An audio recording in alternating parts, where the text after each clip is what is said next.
O sobrinho e a neta de Alves Reis, Germano e Maria Ruth, vão ao cemitério do Alto de São João, em Lisboa, colocar flores na campa escondida entre grandes e vistosos jazigos. Maria Ruth não conheceu o avô. O que se passou com a célebre burla foi-lhe contado em palavras suaves no seio da família.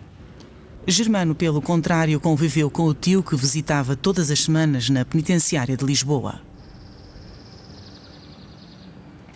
E às quartas-feiras visitá-lo, todas as quartas-feiras, a pé. Sinto-me bem orgulhosa de ter nascido no seio da família que nasci.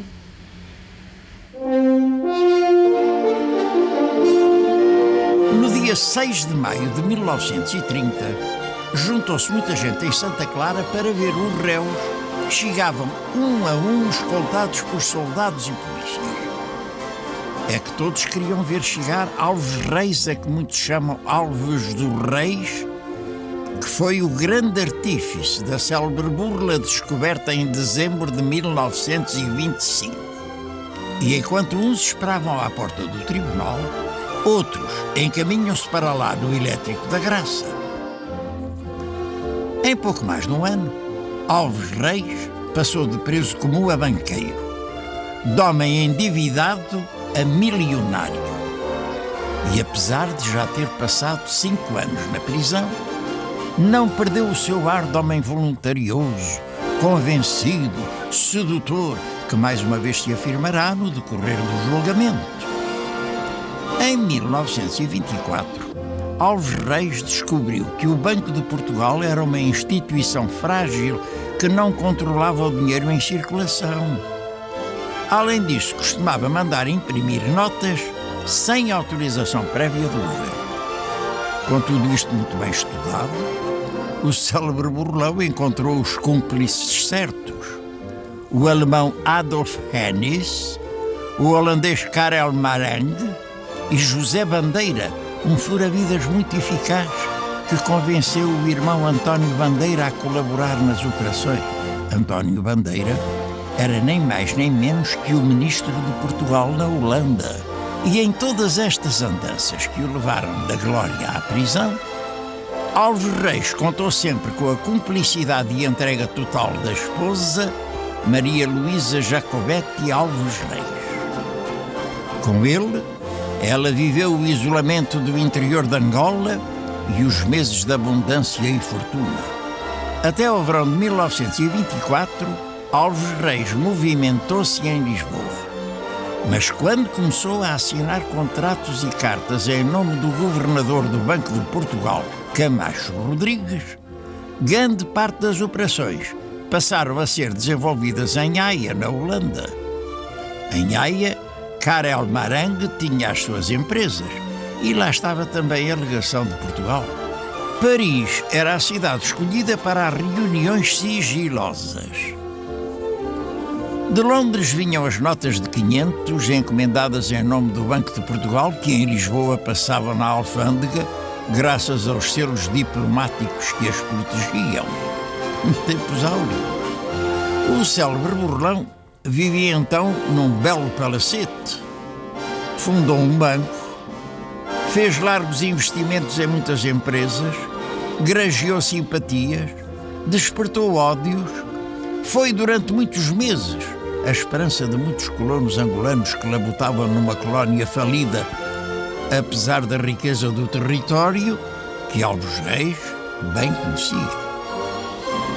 Os quase 300 mil contos que Alves Reis encomendou à Inglaterra em nome do Banco de Portugal fizeram dele um dos homens mais ricos do país. Pois não é verdade que uma simples nota de 500 já é para muita gente nesta época de penúria uma pequena fortuna? Uma pequena fortuna. Sem escudo já era uma pequena fortuna. E quem precisava de trabalhar semanas para ganhar uma simples nota de 100, não deixava de admirar quem, com meia dúzia de assinaturas falsificadas, conseguia arranjar centenas de milhares de contos de reis. Uma vez descoberta a fraude, como é que o homem da rua via o burlão? Sim, com simpatia. Ele era um homem extraordinariamente inteligente. No princípio de dezembro de 1925, desmoronou-se o império de Alves Reis, edificado num rosário de enganos. O banco foi fechado, os negócios acabaram, Alves Reis e muitos outros foram parar à prisão. O banqueiro que acabara de prometer um rol de investimentos e ser aplaudido em Angola transformou-se num preso comum.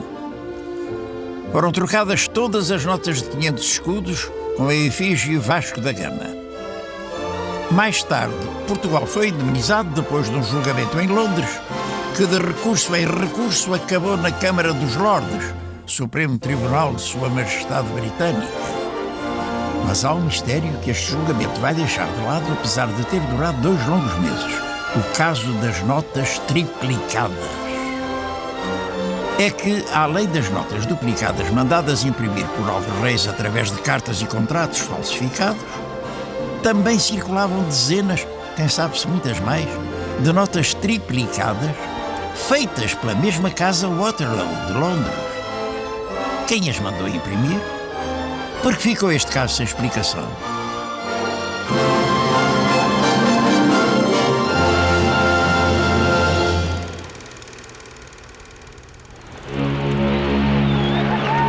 O navio dá o sinal de partida. Centenas de pessoas acenam despedidas. Era assim no princípio do século, no cais da Fundição, em Lisboa. Em novembro, Virgílio Alves Reis e Maria Luísa Jacobetti estão entre os que viajam para Luanda. A agricultura ocupa a quase totalidade dos 20 mil brancos e dos 3 milhões de pretos que vivem em Angola. Alves Reis ambiciona um lugar de destaque na função pública. Nunca frequentou a universidade, mas leva para Luanda a pública forma de um diploma da Universidade Inglesa de Oxford, que lhe atribui o grau de engenheiro eletromecânico. A 3 de janeiro de 1917, toma posse como técnico de engenharia. Numa ascensão fulgurante, chega a diretor dos Caminhos de Ferro de Angola. Em 1919, deixa a função pública. Acompanhado da esposa, Maria Luísa, percorre grande parte do imenso território da colónia. Funda uma empresa mineira para a qual obtém uma concessão de 45 mil quilómetros quadrados. Sonha em ser o salvador da colónia. Um verdadeiro Napoleão de Angola, como afirma mais tarde. Em 1923, regressa a Portugal. Depois de ter estado como quadro superior nas obras públicas de Angola e ter conhecido Angola de les a les, ele começou a verificar as hipóteses todas que havia sobre Angola. E daí ter-se demitido depois dos cargos públicos que exerceu e vir criar as suas firmas em Lisboa, o Reis e Carneiro, enfim, várias companhias, várias empresas, e daí ter ganho honestamente, através de representações comerciais e de ter algum capital, ter iniciado uma vida comercial, que depois daí é que foi para o grande salto, para o caso do Angola Metrópole e, enfim, das notas de 500. Durante os anos que esteve em Angola, amealhou 600 contos que lhe dão para viver bem em Lisboa. Tem 2 empresas, mas quer ir mais longe. Comprar a Companhia de Caminhos de Ferro de Angola, Ambaca. Não tem o dinheiro necessário. Sabe, porém, que a companhia tem reservas acima de 2 mil contos. Passa cheques sem cobertura sobre um banco de Nova Iorque e compra a maioria das ações da empresa de que se faz eleger presidente. Os cheques são devolvidos. Alves Reis é preso. Em julho de 1924, entra na cadeia da Relação do Porto, onde passa 50 dias. E é aí, sozinho na cela, enquanto olha os telhados do casario da Invicta, que nasce a ideia da emissão clandestina de notas do Banco de Portugal. A operação teria que ser credível aos olhos de todos. Mas como concretizar plano tão arrojado? Dedica-se então ao estudo dos estatutos do Banco de Portugal. Depressa conclui que não existe um sistema de controle das notas em circulação. O Banco de Portugal não tinha maneira de saber a quantidade de dinheiro que circulava no país. Logo, não se aperceberia de emissões ilegais. Mas como funciona o mecanismo de encomenda das notas? Onde são tomadas as decisões? No Conselho de Ministros? No Banco de Portugal? Há portarias publicadas no Diário do Governo? Um discurso pronunciado no Parlamento pelo deputado Cunha Leal dá-lhe a resposta que procurava. O deputado descreve os 5 processos de fabricar dinheiro. O último prende a atenção de Alves Reis. E um quinto processo, senhores deputados, que consiste em o Banco de Portugal não dar cavaco ao Governo, aumentar a circulação fiduciária e o Governo, a certa altura, dar conta disso e não se importar. Quando sai da prisão, Alves Reis está decidido. A emissão clandestina será apresentada como um segredo de Estado, uma grande operação para ajudar Angola, fundamental para uma colónia em dificuldades, ainda que potencialmente rica. Apoiar os colonos, explorar minas de ferro, descobrir diamantes e petróleo. Alves Reis imagina um contrato em que o alto comissário de Angola o encarrega de emitir notas do Banco de Portugal a troco de uma avultada importância paga em ouro. Aos olhos de sócios e clientes, Alves Reis atua junto das autoridades como representante de investidores holandeses, dispostos a financiar um grande empréstimo à Angola. Alves Reis vai convencer sócios e amigos que o seu contacto é o governador do Banco de Portugal e, para que ninguém duvidasse, apresentaria contratos e cartas assinados pelo governador e por outros representantes do Estado. Há anos que Alves Reis conhece José Bandeira. Sabe que ele não tem tido uma vida muito recomendável, mas precisa dele. José Bandeira está em condições de lhe apresentar outras pessoas fundamentais à concretização do seu projeto, a começar pelo irmão António Bandeira, o ministro de Portugal na Holanda. A legação portuguesa é frequentada por muita gente a quem Alves Reis quer ser apresentado. É o caso do holandês Karel Marang, homem de negócios a passar um mau bocado, mas com contactos internacionais. O alemão Adolf Hennis, cônsul honorário do Irão, esteve ligado aos serviços secretos alemães durante a Primeira Guerra Mundial. Hennis trabalhou na falsificação de libras que eram lançadas no mercado para enfraquecer a economia britânica. É na experiência do falsário Hennis que Alves Reis se irá apoiar para traçar os tópicos do contrato, a ser apresentado a uma casa especializada na impressão de notas. Um outro acontecimento ocorrido durante a Primeira Guerra irá favorecer os planos de Alves Reis. Nesses tempos, as máquinas do Banco de Portugal para impressão e validação de notas estavam avariadas. As notas eram impressas e validadas no estrangeiro. A partir do caso Alves Reis, as coisas mudaram radicalmente. O Banco Central passou a dispor de maquinaria para validar as notas, não deixando tal operação nas mãos de estranhos. Estas notas de 1000 escudos estão a ser acabadas num moderno complexo fabril que o Banco de Portugal dispõe no Carregado, a 30 km de Lisboa. A impressão do papel, a que aqui chamam papel estampado para notas, continua a ser impresso fora, mas é aqui que são colocados a série, o número e as assinaturas, elementos indispensáveis para que o papel se transforme em dinheiro. Nos anos 20, a impressão da série, número, assinaturas do governador e administradores eram da responsabilidade da empresa que imprimia as notas, o que não acontece hoje. No complexo fabril do Carregado, o controlo é rigoroso e aumenta depois da impressão dos dados, que transformam um pedaço de papel impresso em dinheiro.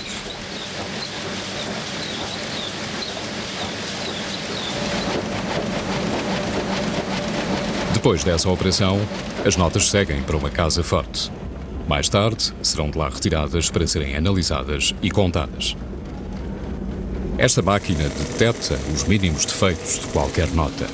A falta de um ponto, um corte errado de que não nos apercebemos com o olhar, pode levar à rejeição. As notas rejeitadas serão mais tarde analisadas uma a uma e, se possível, recuperadas. As restantes são divididas em maços, cintadas e empacotadas. Agora estão prontas a seguir para os bancos, que as colocam em circulação. Em 1924, o sistema não tinha a mesma segurança. Para desencadear a operação que o tornou célebre, Alves Reis começa com uma máquina de escrever e uma folha de papel azul de 25 linhas. Alves Reis pede ao seu amigo Ferreira Júnior, um oficial na reserva, para datilografar um contrato de venda de ações da sua empresa mineira. Tem o cuidado de terminar o texto numa página ímpar, apenas com 2 linhas preenchidas. Feito e assinado em duplicado, não havendo quaisquer outros exemplares. Isento de imposto de selo, seguia-se a data e a assinatura de Alves Reis na 5ª linha. Vai ao escritório do notário Avelino Faria e reconhece a sua própria assinatura. O notário conhece Alves Reis há muitos anos e faz um reconhecimento sem prestar grande atenção ao texto do contrato. Como é usual na época nos negócios de dimensão internacional, Alves Reis obtém de seguida o reconhecimento dos institutos inglês, francês e alemão, que apenas atestam a existência do notário. Faz dos reconhecimentos 2 cópias. As folhas do contrato para a impressão das notas são divididas ao meio. De um lado estão escritas em português, do outro em francês. O contrato é celebrado entre o Alto Comissário de Angola, Tenente-Coronel Rego Chaves, e Alves Reis. De acordo com o texto, Alves Reis vende ouro ao governo de Angola no valor de $500 mil contos e, em troca, é autorizado a imprimir notas no valor de 1 milhão, comprometendo-se a dar a Angola uma parte do dinheiro a emitir. A este texto, Alves Reis junta então a última página do contrato de venda de ações que reconhecera no notário e nos institutos estrangeiros, acrescentando-lhes as assinaturas do Alto Comissário Rego Chaves, do Ministro das Finanças Daniel Rodrigues e de Delfim Costa, delegado do Governo de Angola. Faz tudo isto um pouco ao acaso. Na verdade, ainda não sabe quem vai emitir as notas e se as chapas estão no estrangeiro ou no Banco de Portugal. Alves Reis move-se convicto que tudo acabará por correr bem e que os seus amigos na Holanda hão de encontrar as soluções certas no momento certo. Alves Reis apensa ao contrato uma nota de 1000 escudos Luís de Camões, indicando assim tratar-se de uma nota referida no texto do contrato.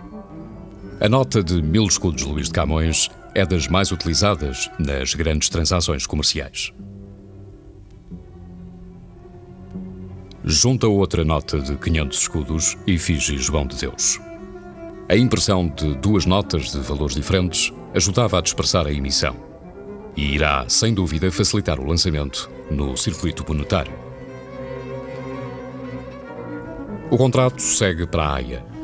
Depois de um contacto falhado com uma firma holandesa, Marang vai a Londres negociar com a empresa Waterloo & Sons, uma das companhias de impressão de notas e selos mais importantes do mundo. Marang está receoso sobre o acolhimento que terá junto a uma empresa que só recentemente tinha começado a trabalhar com o Banco de Portugal. Consegue uma audiência com o principal administrador da empresa. A conversa corre bem. Sir William Waterloo concorda em imprimir as notas, mas há um pequeno contra. A Waterloo não tem as chapas das notas a pensas, mas apenas a de 500 escudos, efígie Vasco da Gama, que não consta do contrato. Este primeiro precalço obriga Alves Reis a um verdadeiro golpe de rins que ele resolve fazendo um segundo contrato. Agora tem que falsificar a assinatura do governador do Banco de Portugal, Inocêncio Camacho Rodrigues. E foi o que fez. A partir de uma nota com a ajuda de um pantógrafo, falsificou a assinatura do governador. É preciso garantir que nem os mais familiarizados com a assinatura do governador reconheçam a falsificação. E já à vontade elaborou um segundo contrato, desta vez entre o governo de Angola e o Banco de Portugal, que autoriza a emissão. A este segundo contrato, Alves Reis apensou a nota de 500 escudos efígie Vasco da Gama. A nota, que irá ser a estrela do escândalo, só entra por acaso no complexo puzzle da burla. A Casa Waterloo foi contratada em 1922 para imprimir esta nota e não tinha passado o tempo suficiente para que o Banco de Portugal lhe encomendasse notas de outros valores. Para a troca de cartas com a Casa Waterloo, que ele próprio assina em nome do governador do Banco de Portugal, Alves Reis encomenda os impressos a uma tipografia de Alcântara. Não são iguais, mas enganam bem. Utiliza esses impressos no envio para Londres da numeração das notas e sequência das assinaturas dos administradores do banco.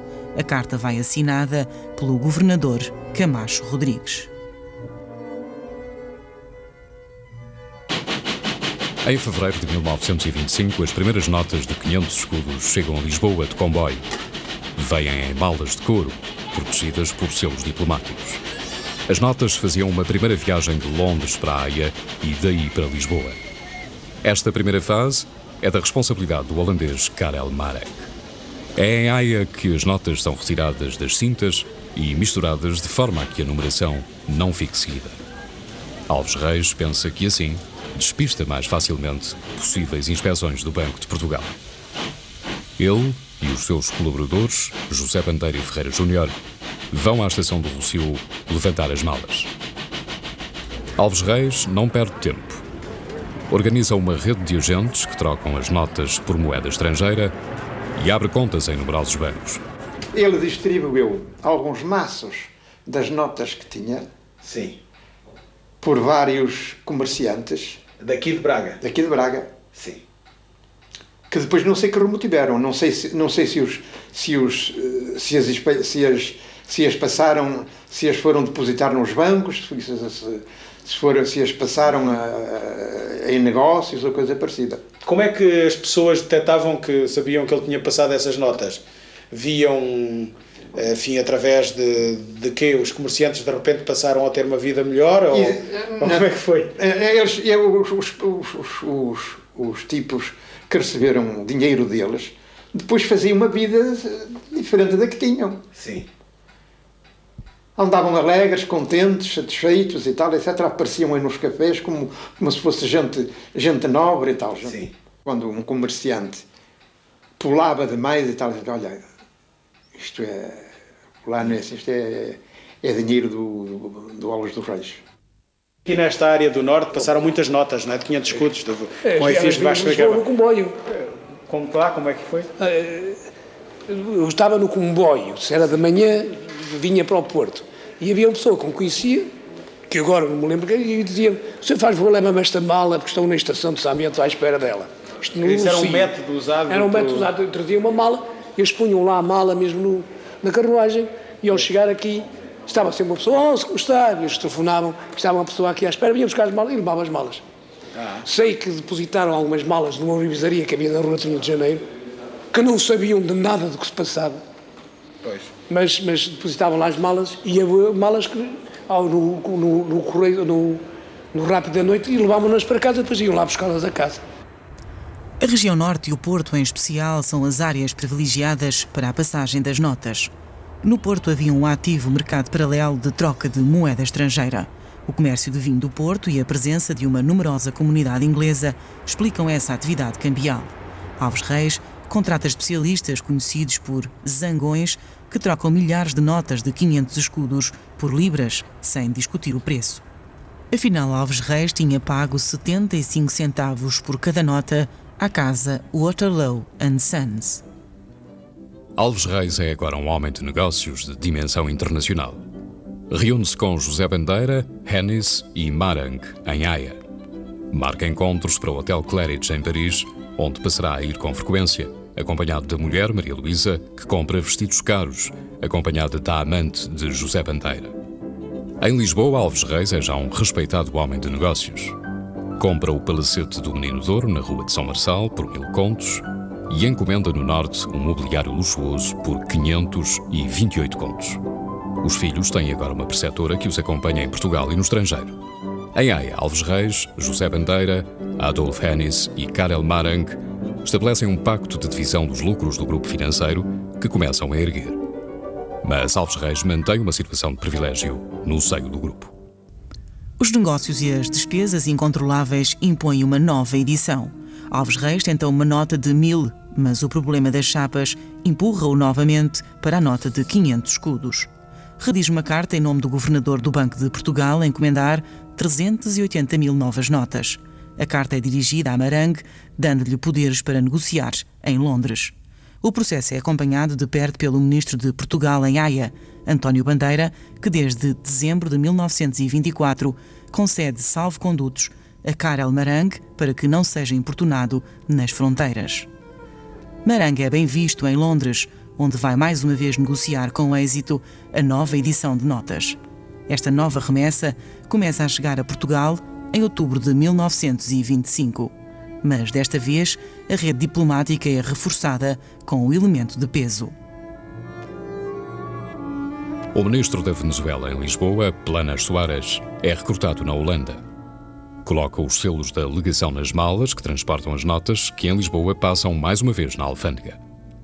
Alves Reis consegue autorização para fundar um banco, o Banco Angola e Metrópole, com sede na Rua do Crucifixo, em Lisboa. Não foi fácil conseguir a autorização. Alguns administradores do Banco de Portugal não estavam de acordo. Mas, mais uma vez, Alves Reis consegue o que quer. O alemão Adolf Hennis voa mais alto. Envolve-se num complicado negócio de um empréstimo de 2 milhões de dólares ao Banco Central da Albânia. Em 1925, a economia não dá sinais de estar afetada pelo excesso de dinheiro em circulação. Vive-se uma época de grande atividade comercial e financeira. Mesmo assim, os comerciantes estão inquietos com a quantidade de notas de 500 escudos que lhes passam pelas mãos. Porém, o Banco de Portugal garante em comunicados públicos que tudo está bem. Mesmo assim, as notas de 500, efígie Vasco da Gama, são rejeitadas em muitos estabelecimentos e feiras. O cidadão comum não está tão preocupado. 500 escudos é, para a grande maioria, uma pequena fortuna. Eu sou do tempo ainda em que uma pipa de vinho de 500 litros custava 18 escudos. 18 escudos.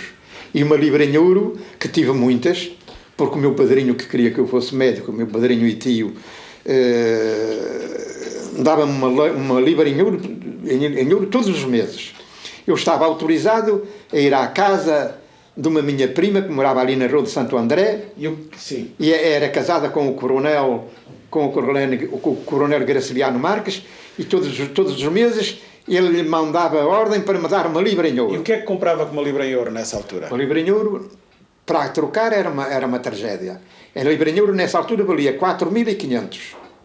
E ninguém a queria trocar. Só se a gente comprasse qualquer coisa, então é que eles eram obrigados a trocar. Quando ninguém queria libras. Mas 500 escudos era assim, qualquer coisa, como uma pequena fortuna para si nessa época? Uma pequena fortuna. 100 escudos já era uma pequena fortuna. 100 escudos, porque antigamente, no meu tempo de miúdo, o dote de uma pessoa rica, que lhe casasse uma filha, eram 100.000 réis. Era o dote. Para que é que davam 500 escudos nessa altura? Comprava o quê com 500 escudos? Levava um grande fato e com os sapatos e tudo. Então eu fui para a montanha. A montanha era o jornal? O jornal. Ganhar 300.000 réis e o passe dos elétricos. Sim, senhor. E era muito bom. Era bom ordenado. Em certas ocasiões é preciso gastar mais dinheiro. Um casamento obriga a comprar mobília. Tendo em conta os anúncios, os gastos podiam atingir 2 ou mais notas de 500. Mas um calorífero ou um fogão a petróleo compram-se em conjunto por metade de uma nota de 500.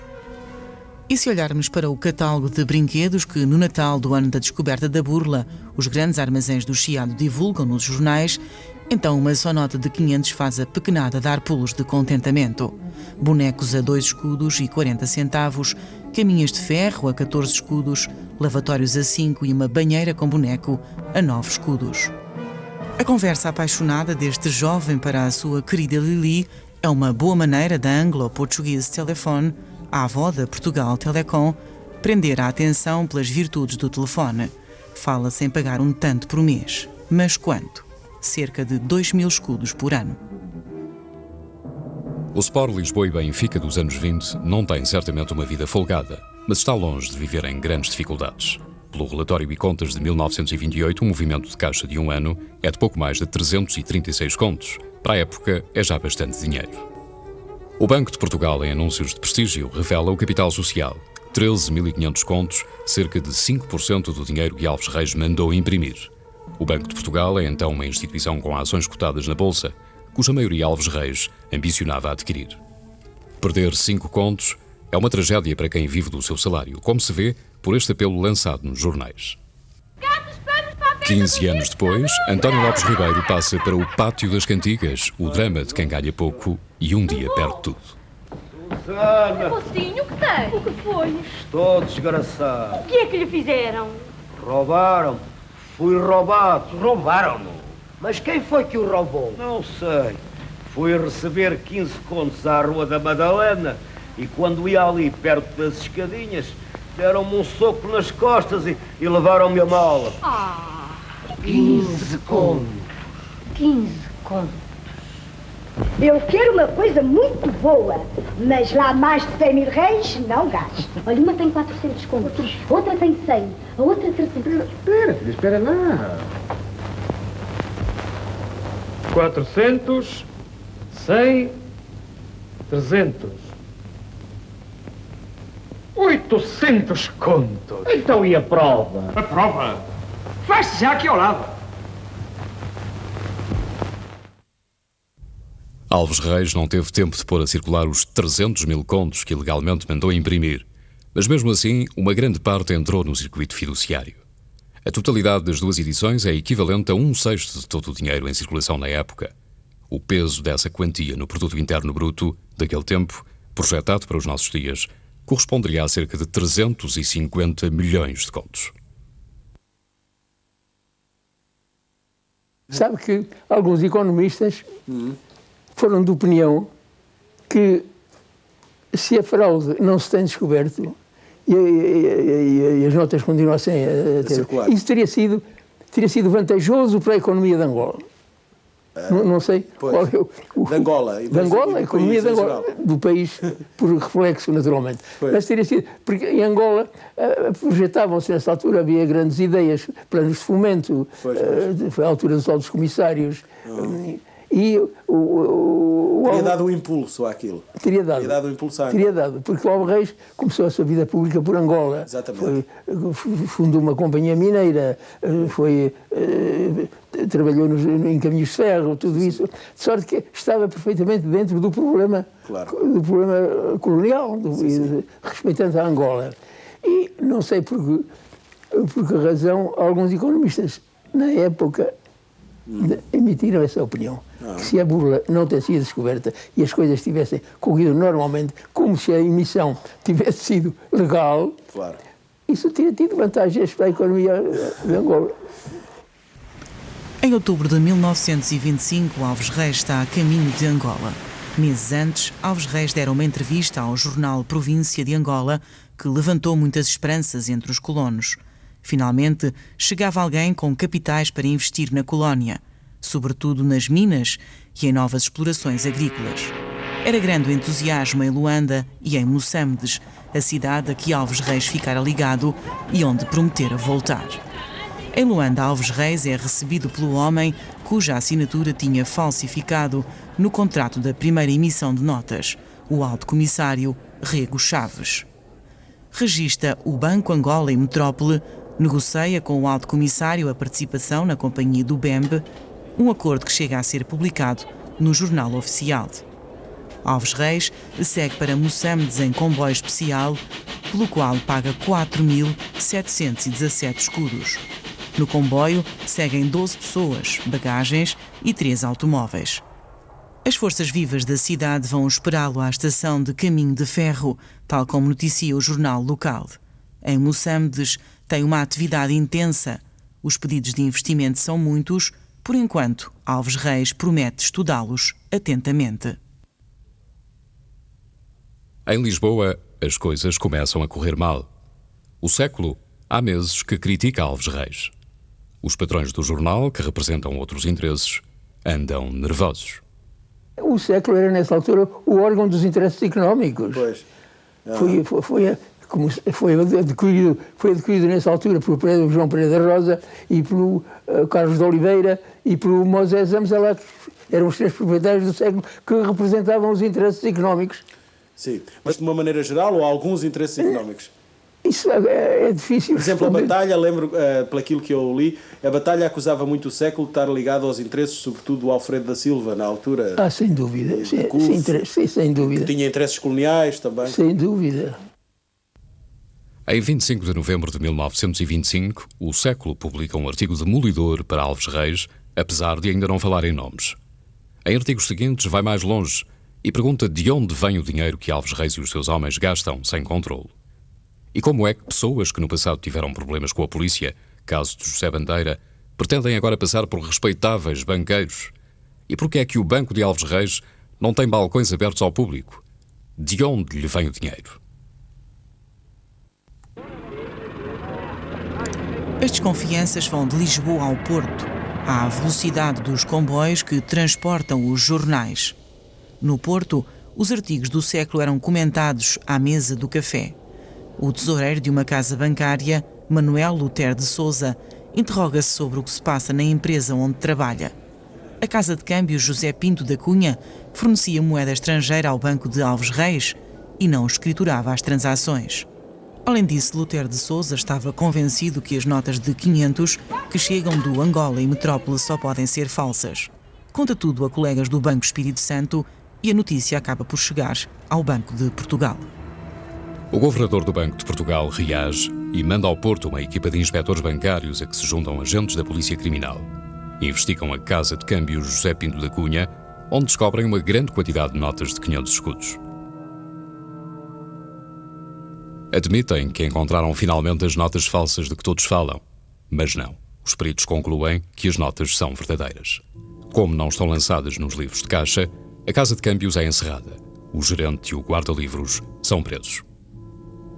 De seguida, a brigada de inspectores e agentes dirige-se à filial do Banco Angola e Metrópole, o Banco de Alves Reis. Apesar de não dispor de provas, encerra o banco e apreende todos os valores encontrados nos cofres. Em seguida, prendem o gerente. O banco e a casa de câmbios estão encerrados. Várias pessoas presas. Mas nem uma prova sólida sustenta as prisões. No meio de alguma desorientação, um dos inspectores faz uma proposta: transportar as notas de 500 escudos que estão no cofre do Angola e Metrópole para a filial do Banco de Portugal no Largo de São Domingos.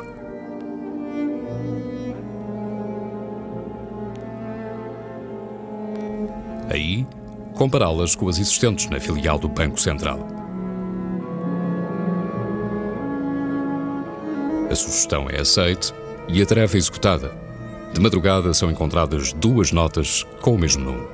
A burla está descoberta. Alguém mandara imprimir notas com séries e números duplicados.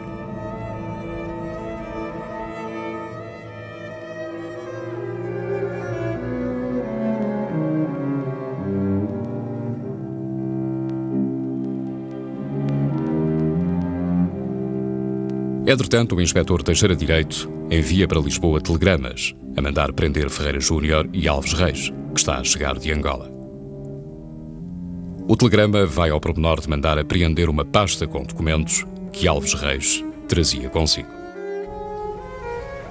A 6 de dezembro de 1925, de manhã cedo, o vapor alemão, onde viajava Alves Reis, lança a âncora no Tejo, próximo do Cais das Colunas. É lá que a polícia vai prender Alves Reis, que se junta aos outros administradores do Angola e Metrópole, presos horas antes. Adolf Heinz, o alemão que tinha acompanhado Alves Reis a Angola, foge e escapa à prisão. A notícia é rapidamente divulgada pelos jornais. O Banco Angola e Metrópole é encerrado. Está desfeito o sonho de Alves Reis. Ele sempre disse aos amigos que o governador e uma parte dos administradores do Banco de Portugal sabiam tudo, mas afinal sempre esteve sozinho. No dia 6 de dezembro de 1925, o Banco Central decide recolher todas as notas de 500 escudos com a efígie Vasco da Gama. Formam-se enormes bichas à porta do banco e das filiais. Um acontecimento que contribui decisivamente para a popularidade do caso. As notícias dão ideia da confusão reinante. As assinaturas eram verdadeiras? Alves Reis tinha cúmplices no Banco de Portugal? Malas cheias de notas chegam da legação da Venezuela. O embaixador Planas Soares, quando leu a notícia da prisão de Alves Reis, foi ao Ministério dos Negócios Estrangeiros informar que tinha lá malas à espera de serem levantadas por José Bandeira. À medida que vão sendo feitas mais prisões, a burla das notas de 500 transforma-se no grande tema de conversa, especulação e intriga. É difícil ter uma ideia exata dos contornos da burla. O Parlamento dedica ao acontecimento um debate que se prolonga pela noite dentro. Os deputados decidem levantar as suas próprias imunidades para que a investigação vá até ao fim e não poupe ninguém. O caso acentua o desprestígio da classe política. Alves Reis, preso e sem nada a perder, convence o juiz encarregado da investigação que tudo fora feito com a complicidade do governador do Banco de Portugal, Inocêncio Camacho. Começa a correr em Lisboa que altas individualidades poderiam estar envolvidas. Maria Luísa, a esposa de Alves Reis, instruída por ele, afirma que viu várias vezes em sua casa o vice-governador do Banco Central, Mota Gomes, em conversas discretas com o marido. E quando a confusão atinge o auge, o governador e o vice-governador do Banco de Portugal são presos por algumas horas. Em Londres, surpreendido com a notícia da burla, Sir William Waterloo, gerente da casa impressora das notas, toma o comboio para Lisboa. Chega à estação do Rossio a 14 de dezembro de 1925, onde declara que não há burla nenhuma. Instala-se no Hotel Avenida Palace, junto à estação do Rossio. Depois de alguns contactos, conclui que, afinal, a burla existira. Passa então à defesa, afirmando que o Banco de Portugal podia ter detectado as edições clandestinas. Os impressores gravam nas notas marcas secretas diferentes de edição para edição. As marcas existiam de facto. Foram confirmadas pelos peritos do Instituto de Medicina Legal. Mas o Banco de Portugal não tinha sido informado da existência dessas marcas. Sir William diria ainda que em janeiro de 1925, antes da primeira edição das notas, tinha enviado uma carta ao governador do Banco de Portugal sobre a encomenda. Porém, a carta nunca chegou a Lisboa. Nuno Simões é ministro do Comércio, amigo de Alves Reis. Demite-se logo que foi conhecida a burla. É preso e solto meses depois. Uma das prisões de cariz político feitas à esquerda e à direita. O caso Alves Reis antecedeu em poucos meses o fim da Primeira República. Em abril de 1925, Lisboa assiste a um confronto sangrento entre forças militares leais e contrárias à República. A República vence, mas o ambiente político fica marcado pelo golpe. Os insurretos não desarmam e preparam a vingança. A descoberta da burla vem enfraquecer ainda mais as instituições republicanas. Contribuiu um pouco, sobretudo, para o desprestígio do Parlamento, porque era ao Parlamento que iam dar todas estas questões, era lá que tinham fundo, não é? De sorte que o Parlamento não ficou, naquela altura não estava prestigiado, e foi isso que deu origem depois ao 28 de maio. Este passou-se em 25, 26, deu origem, foi uma das causas que contribuiu para a revolta militar. Uma revolta que não tardou. O caso Alves Reis ainda fazia títulos nas primeiras páginas dos jornais em 28 de maio de 1926, mas passará rapidamente para espaços mais discretos. Os vitoriosos de 28 de maio de 1926 são os derrotados de abril de 1925. A nova ordem não encerra o caso, ainda que modera as notícias. O aproveitamento político da burla está esgotado para os mentores do novo regime. Já na posse dos dados fundamentais, os investigadores querem agora desvendar a engrenagem montada por Alves Reis. Em agosto de 1926, é presa Maria Luísa, a esposa de Alves Reis. Um ato que visava obrigar Alves Reis a confessar o que aconteceu de seguida. Até aí, ele teimava em afirmar que agira sob as ordens do governador do Banco de Portugal. São leiloados todos os bens de Alves Reis e dos sócios principais, tal como os do Banco Angola e Metrópole e das empresas do grupo. Os automóveis de José Bandeira despertam uma atenção especial. Este relógio está pendurado na parede de um modesto restaurante em Lisboa. Foi adquirido em 1926 no leilão do recheio da casa de Alves Reis. O restaurante está junto ao palacete do Menino Douro, na Rua de São Marçal, onde Alves Reis morou e onde está agora o Instituto Britânico. O relógio foi adquirido por um antecessor do Sr. Serafim Tomé, dono do restaurante, que não admite a hipótese de o vender. Já tentaram comprar-lhe o relógio? Já, muitas vezes. Até ingleses já me têm oferecido bastante dinheiro por ele, mas eu nunca me desfiz dele. Olha, o que é bastante dinheiro? Diga lá assim uma ideia. Pois, até aos 20 contos já ofereceram. Eu acho que para um relógio que já é muito dinheiro.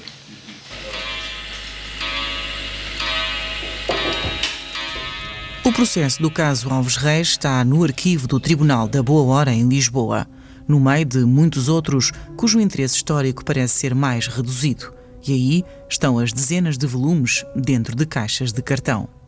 Milhares de páginas de declarações, autos de apreensões, ordens de prisão, peritagens à contabilidade de empresas e centenas de exemplares das notas que estiveram no centro da controvérsia. Estes mesmos volumes estavam em 1930 no Tribunal de Santa Clara, em Lisboa, guardados por soldados.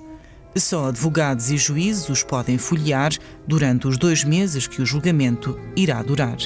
Um julgamento regulado pelas leis votadas pelo Parlamento mandado encerrar em 28 de maio de 1926. A 6 de maio de 1930, começa o julgamento. Apresentam-se os réus Alves Reis, o grande ator da tragédia, José Bandeira e António Bandeira, Adriano Silva e Ferreira Júnior, Coutinho, Roquete e Adolfo Enis, que será julgado à revelia. E também Maria Luísa, esposa de Alves Reis. O caso volta em força às primeiras páginas dos jornais. 22 jornalistas fazem a cobertura do acontecimento. O tribunal é composto por um júri de 9 juízes e um presidente, 2 delegados do Ministério Público e 11 advogados. As acusações vão de burla através de cheques e falsificação de contratos e documentos ao aproveitamento de dinheiro de origem criminosa, acusação feita a Maria Luísa. Alves Reis confessa todos os crimes de que é acusado, mas nega a existência de cúmplices. Diz que enganou todos os que o rodearam. Norton de Matos, primeiro alto comissário de Angola, depois embaixador em Londres, está entre as testemunhas mais conhecidas das muitas que foram ouvidas ao longo do julgamento. E é assim que, dia após dia, os meandros da burla são desvendados, até ao pormenor mais ínfimo. É, porém, cada vez mais evidente que o julgamento não acrescenta nada de novo a tudo o que já se sabia. Além das declarações de Alves Reis, é aguardado com alguma ansiedade o testemunho de António Bandeira. Confirma-se, porém, o que já se sabia.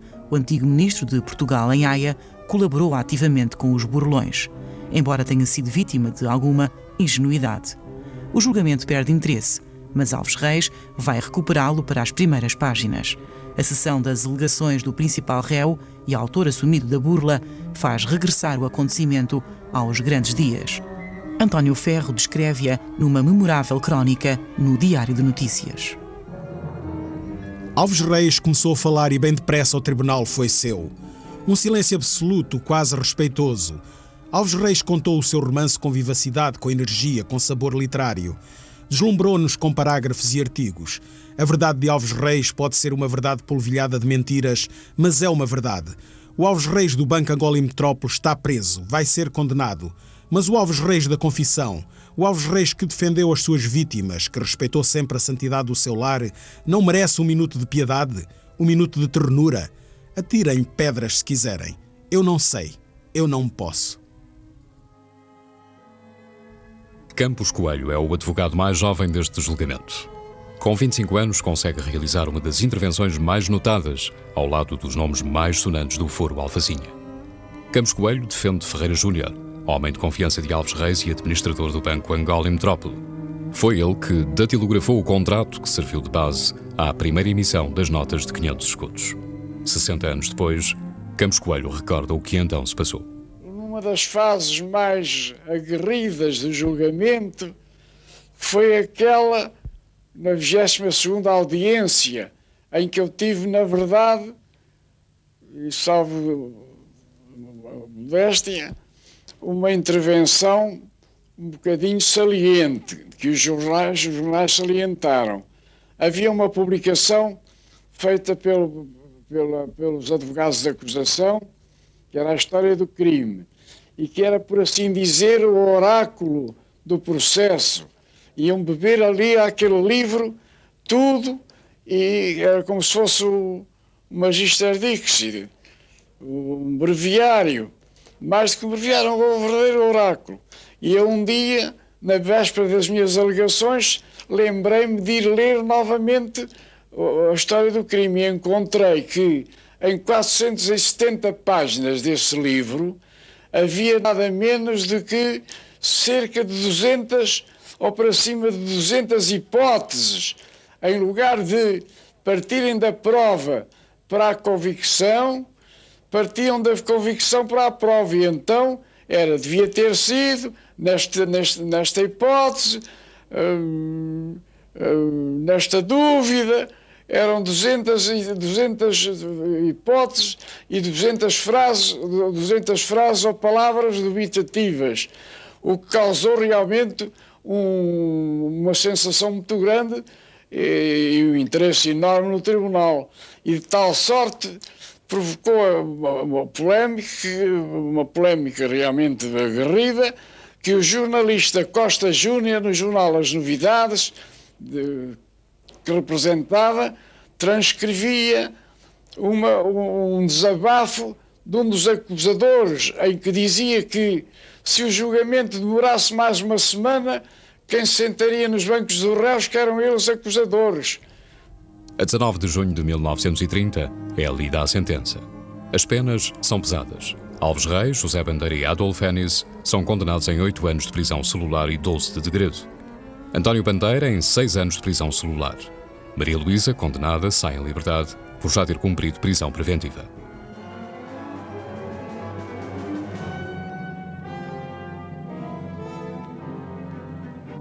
Karel Marang tinha sido julgado em novembro de 1926 em Haia. A justiça holandesa condenou-o em 11 meses de prisão.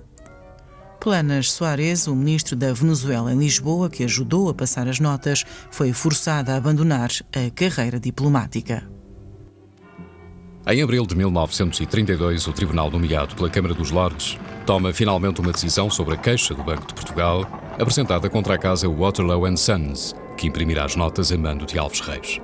Portugal é indemnizado em 610.392 libras. António Oliveira Salazar, ainda Ministro das Finanças, recebe a indemnização. Uma soma considerável para a época. A burla que ajudará a enfraquecer a República acaba por fortalecer os cofres do Estado Novo. O mistério ficou por resolver, o das notas com numeração triplicada. Depois de recolhidas as notas de 500 escudos efígie Vasco da Gama, o Banco de Portugal concluiu que existiam dezenas de notas com números triplicados.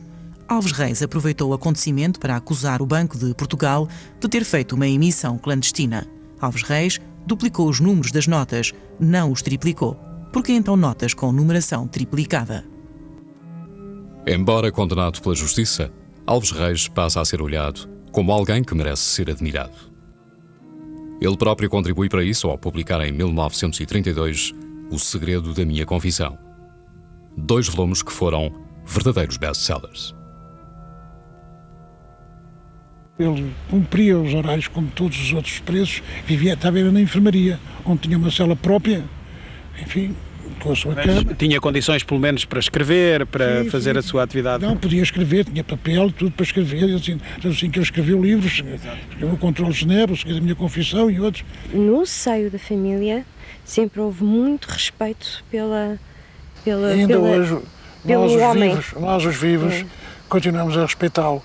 E pessoas que falam comigo continuam a respeitá-lo. É natural que tenha inimigos, como toda a gente os tem, não é? A ideia que eu tenho, que as pessoas têm dele, é: Alves Reis foi um sonhador, percebe, andava no mundo da lua, percebe, concebeu um plano mirabolante para ter dinheiro, para conseguir os seus projetos. Eu conheci pessoalmente o Alves Reis na penitenciária de Lisboa. E com que impressão é que ficou dele? A impressão pareceu-me uma pessoa insignificante. A não ser os olhos vivos e tal, o resto era uma Mas porquê é que diz insignificante? Insignificante fisicamente? Fisicamente, baixinho. Baixo, bastante baixo. Mas desiludiu um bocado. Desiludiu. Eu fazia dele um homem, de facto, extraordinário. Um homem extraordinário para pensar essas coisas todas, para organizar essa burla, tinha que ser um homem excepcional. Não parecia nada, não pareceu nada a ele. Ninguém lhe tinha ódio. Ninguém lhe tinha ódio, não senhor. Ninguém lhe tinha ódio. Tinha uma admiração por ele, que era um gênio. Mas não é um gênio. Tinha uma simpatia, como se tem simpatia que o público tem em geral pelas pessoas que saem fora do normal, não é? Que se notabilizam por qualquer motivo. E ele realmente notabilizou-se e de uma forma simpática, porque o país não interessava muito que as notas, que se tivesse feito uma emissão ilegal, clandestina de notas. Fez-se, remediou-se. Aquelas pessoas que ficaram com notas falsas foram trocá-las, receberam o seu dinheiro. Mas consideravam-no mais como um marginal ou como um sonhador? Um homem que tinha sonhos e tinha grandes planos? Mais sonhador que marginal. Sim. Mais sonhador que marginal.